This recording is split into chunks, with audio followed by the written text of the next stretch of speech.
Hello everyone and welcome back to the channel. It has been a couple of days, couple of weeks actually, since I've been able to record. Thank you to everybody who lives in Florida.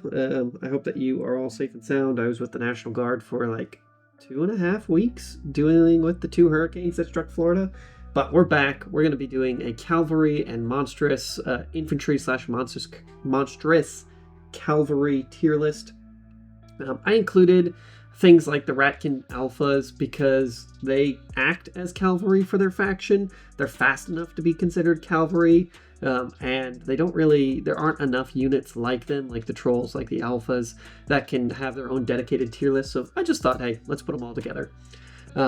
Again, for the purposes of this tier list, it's all about how well these units act within their factions, what abilities they can unlock, as well as what special rules are available to them, things that you can buy in the shop or get through upgrades, their base stats, and then some kind of finicky stuff that can happen within the game, such as movement or different ways to mess with the AI. This is all based around the campaign.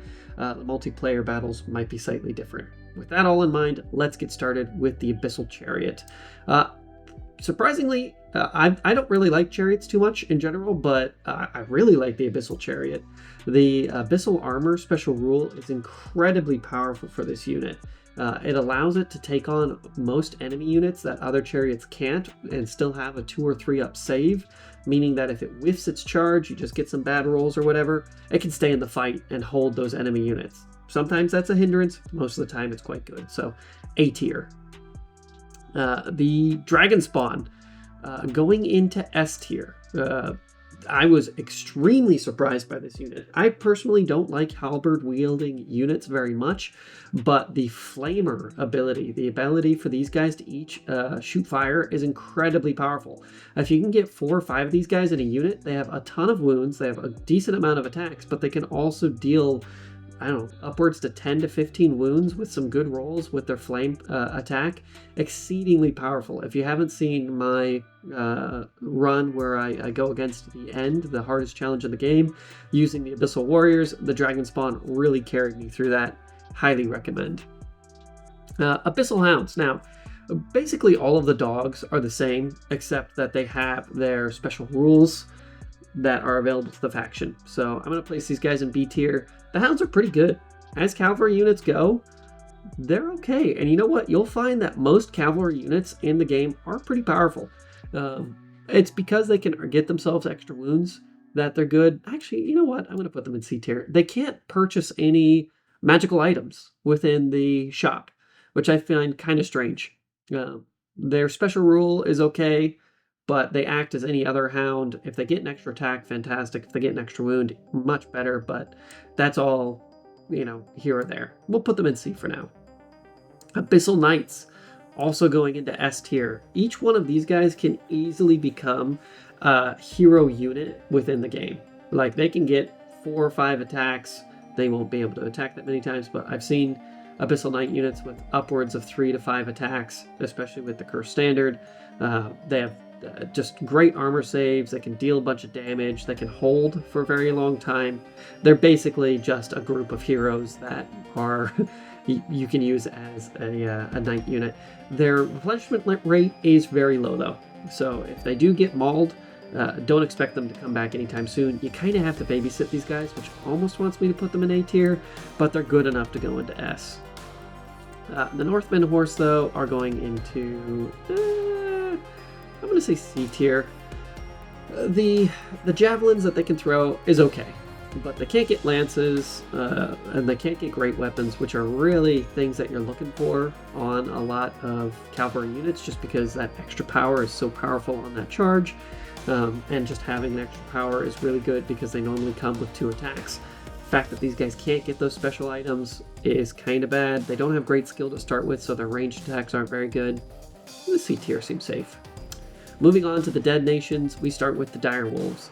I'm actually going to put them in D tier.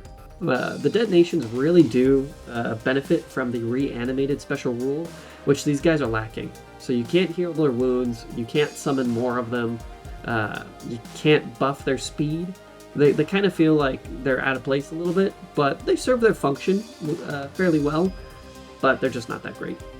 Moving on to the Dread Knights, I'm going to put these guys up in B tier. I was tempted to put them in A tier, but the fact is they're normally rolling 3s for their saves, and they don't replenish very quickly, same as the Abyssal Knights. I like that they come with great weapons. I think great weapons are great. I love great weapons. They're cool. They're great at killing monsters and other cavalry, but they don't hold the line as well as things like the Abyssal Knights or the Chariot, so for that they're going to be great, devastating on the charge, otherwise kind of meh. Felbats, I'm going to put in A tier. These guys are surprisingly good because of that flying special rule. Flying is so powerful. You don't feel bad about these guys dying. They can hold back enemy units. They can redirect enemy units extremely well. Just buying your slow zombies or your more important cavalry time to position correctly and deal the damage they need. Skeleton Knights are going to go into C tier. I'm going to put them in D tier. Reason for that, they're a little bit worse than the dogs in my opinion. They just don't really ever seem to come into their own. You can get a lot of them, you can restore their wounds, but they're just very grindy. They fill their role moderately well. I think I'd rather have a big brick of skeletons as opposed to skeleton knights, but because they can flank and deal damage, that's quite good. Kind of meh. Deepwood Raiders going up here into B tier. Love these guys. They can get some ranged options, which I absolutely love. They're exceedingly quick. Like, holy crap, these guys can fly up the field. Give them the Banner of Swiftness and the Elf Horse Mastery for the extra +2 movement, and they're already moving quick. These guys can, like, do circles around other units. Absolutely love them. Very, very good. They just lack a little bit of punch, and their durability is quite bad. So, great. Probably one of the best light cavalry units, but not so good otherwise. Moving on, we have the Deepwood Chariots, also going into B tier here. They're alright, they deal some good damage. They don't really hold the line very well. They get overwhelmed very quickly. Their bows are just not worth it. You get just a couple of shots out of them. Kind of meh. Slightly better than... moving on to the Elven Conclaves. Slightly better than the Deepwood Riders, we have the Elf Reavers. Because I feel like they're a little bit more useful within the Elven Conclave army. They have a little bit more support with these Elf Lancers, which are also going into A tier. This is an extremely good wombo combo. Problem with the Lancers and the Reavers is that they can't really get their defense up to that 2+ save. And that is hurting them a lot because cavalry is expensive to replace, and you really are relying on them to deal that heavy damage if that army cannot deal the damage itself, which the Elven Conclaves don't necessarily need more damage output, but they do need burst damage. They don't have a lot of monsters, so they rely on their cavalry quite a bit. Elf Conclave Chariot, also going into B tier. It's kind of meh. It's just a chariot. It gets redirected fairly easily. It deals some damage on the charge, but don't expect too much out of it. Great Eagles are going to go into C tier. They don't get bonuses or any extra bonus attacks, and they only spawn in a single entity. It's kind of weird. You feel like they would be a little bit stronger, but they only spawn as one. Some of the other flying units here, like the Felbats, spawn in groups of 2 or 3 and can quickly gain more units. The Great Eagles can't, so because of that, they're kind of weak. They're good though. Flying is fantastic, so can't go wrong with that. Moving on to the Goatmen Raiders. Sorry about this thing being a little broken up here. We have the Centaurs. Not that great of a unit, honestly. It's because they're lightly armored. They don't have very high skills, so their hybrid nature doesn't help too much. I was really hoping that they'd have a special rule similar to the old Warhammer stuff where they could get super drunk. That'd be really funny, where maybe they would have like a random +1 to a stat or a random -1 to a stat per round if you wanted to do something like that, like +1 movement but -1 power or something. That'd be fun. It'd be wacky. I'd like to see a little bit more silliness injected into the game sometimes, but they're okay. They deal alright. The Goatmen Raiders don't need any extra speedy light units, so they're just okay.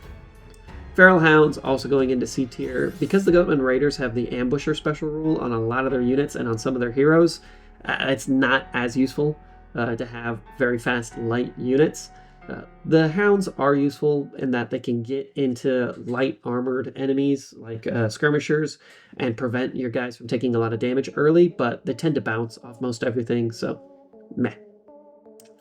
The raiding chariot, though, is actually kind of better than the elf stuff. It is more useful within the army, especially since your heroes can often be found on these raiding chariots. They just pack a little bit more punch. They're a little bit tougher, so I like them. I'm going to put them ahead of the other chariot units here. And then finally, we have the very powerful Minotaurs. Oh my gosh, do I love these guys. S tier, they have so many attacks, a ton of wounds. They reroll on the first attack, or the first sequence of combat. Really strong. They can often break an enemy unit the first go around. You have to babysit them a little bit. Always be careful about that artillery, but if you can pair them off with some feral hounds slightly in front, taking shots, and then use these Minotaurs for the damage dealing, they're great. Absolutely phenomenal units. Moving on to the Imperials. I'm going to put the Imperial Light Cavalry all the way at the top of A tier here. They are absolutely phenomenal. Light Cavalry, they can redirect a lot of attacks because they have abrasive pistols. They shoot 2 ranged attacks per model. That's a lot better than these guys only shooting 1. I'm actually tempted to put them in. I'm going to put them in S tier. I don't care. They can put out a surprising amount of damage. They're very quick. I like them. I like them a lot. They have some special rules that allow them to ignore dangerous terrain as well, or terrain that would slow down their movement, meaning they can just get in there, shoot and shoot, redirect, get out of the way, and then come in for a final blow. They don't hit very hard, but that range damage does add up. We also have the Imperial Knights. I'm placing these guys in S tier as well, only because of the rule that they can re-roll their attacks every single turn of combat. So they go into the charge with that lance, lots of power, lots of defense, and then they can hold in that combat for quite a long time if they don't win on that initial charge, because they can re-roll their attacks. They're not going to be hitting very hard with only power 3, but they'll often get a lot of attacks in. So they might roll 10 dice, 9 of those hit, only 4 of those wound. Hey, that's 4 wounds. They probably won't be taking 4 wounds back, so they might win that combat and keep it going. Very good unit. I like them a lot. Move on to the Greenskins, coming in here with the Goblins. Goblins, once again, going into A tier. These guys are great. They're very light. They can get some bows. They can just take a hit. They'll run away. They'll come back. They're fun. They're good units because they're so fast, and because they can deal a surprisingly good amount of damage against light units like those skirmishers that you want them going after. Or they can just hold up an artillery unit forever. They probably won't kill it. The artillery units in the game are very powerful defense-wise, but they'll just sit there and they'll eventually die, but they're all right. Boar Riders are going right up here at the top of A tier as well. They have some special rules that really benefit them, and they're just powerful. In general, they're very similar to the Imperial Knights, but they can't ever get those re-rolling attacks, and that really does hurt them. So we're keeping them in A tier. They also tend to only have those 3-up saves, which also means that they are very vulnerable to being shot. Imperial Knights suffer from that as well, with that 3-up. Makes me kind of want to move them out, but it is what it is. And then finally we have the Trolls. Trolls are going into S tier. They have regeneration. That is by far one of the most powerful rules in the game. It is so strong. It just means that they can take 2 or 3 wounds, depending on how many wound upgrades you give them. Highly recommend upgrading their wounds every chance you get. If you can get these guys, each model, up to like 5 wounds, they basically will never lose a model because they'll recover all 4 of those wounds that it lost, going right back up to 5 wounds at the end of combat. These guys are so strong. They might even be like the strongest unit starting out. If you pick them, holy crap, you have a powerhouse in your hands. Just make sure they don't lose combat initially, because they do have low discipline, and you'll be golden. These guys will carry you through the campaign. Oh, I forgot these Harpies. Harpies are with the Goatmen Raiders. They're alright. They're flying units. I'm going to put them in B tier. Actually, probably higher in the middle of B tier, just because that flying is so powerful. Not filling in as great of a role, again, because the Goatmen Raiders are so fast. Having a fast, light flying unit doesn't really matter as much, but it fits the theme, and they can deal with light units quite well. They have extra wounds as opposed to the dogs only having 1 wound. The harpies have 2, so they're like a slightly better dog. So, not bad. The Ratkin Skulkers, they only have, or the Ratkin Clans, whatever they're called, they only have 1 non-infantry unit. They have like mobile artillery that are all infantry guys. We got the Ratkin Alphas. Pretty good, actually. I'm going to put them right at B tier, I think. The problem is that they don't really have any great special rules. The mutations are fun, but they're random, and there's not really... It is what it is. You know, it's a random chance of getting something you want. Extra attacks, phenomenal. But wings, not so great. You know, they're already fast. So they're good. They fit their role in the army very well. You need something like it, and they can pack a punch. But, you know, they're no Abyssal Knights or Dragon Spawn. Mostly because they don't have that ranged attack. Finally, we have our Reptilians. I like these guys a lot. Let's start out with the Pterodactyl Riders, which are going right up here at the top of A tier. Very, very strong unit. That flying, having a lot of them is quite powerful because they come in a group of 3. They have ranged attacks, or the ability to get ranged attacks. They can take magical banners, which is great. They hit fairly hard. Even though there's only a newt on their backs, the pterodactyls themselves hit quite hard. They can use a bit of skill throughout the campaign. If you can get their skill up, that's quite good. They can also get extra wounds, which is very powerful. I like them. They're very good distraction units, and they can pack a surprising punch if they hit the flank. We have our Raptor Riders, which I am kind of unimpressed by. The recent additions of special rules to the Reptilian Kingdoms is great. Meaning that these guys can get regen, they can get the Jaguar thing, meaning they deal extra damage to large units, like units that have extra wounds. You know what? I'm gonna put them right up here at the top of B tier. They're somewhere between the Dread Knights. They're good, don't get me wrong. They're better than average, which I would say is C tier, but they're not as quick as I would like my Cav to be. Those 3-up saves are real dangerous, and their skill isn't very high, so they tend to get hit fairly often, and they have good defense, but it is what it is. They get hit fairly often, they don't hit very often. It's kind of a weird one. And our Crocolisks, also going into B tier. Actually, I'm going to put them in C. They do exactly what you think they would, and that's the problem. Is that they don't do... Oh, no, because they can get the regen. Yeah, that regen's real powerful. I'm moving them up to A, actually. I'm sorry about that, guys. That regen is really strong. That makes a big difference. Being able to get in there and take a lot of damage, especially because they can get those extra wounds, is very, very strong. So, actually, they're going right up to the top of A tier. Reason for that being the trolls come with regeneration. Your Crocolists kind of have to luck into it. And because they have to luck into it, that's kind of hard. But there we go.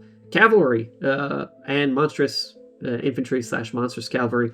Very strong, very fun units. Comparing them to infantry, they blow them out of the water right now. However, this list was meant to be against each other. So this is where my list sits at.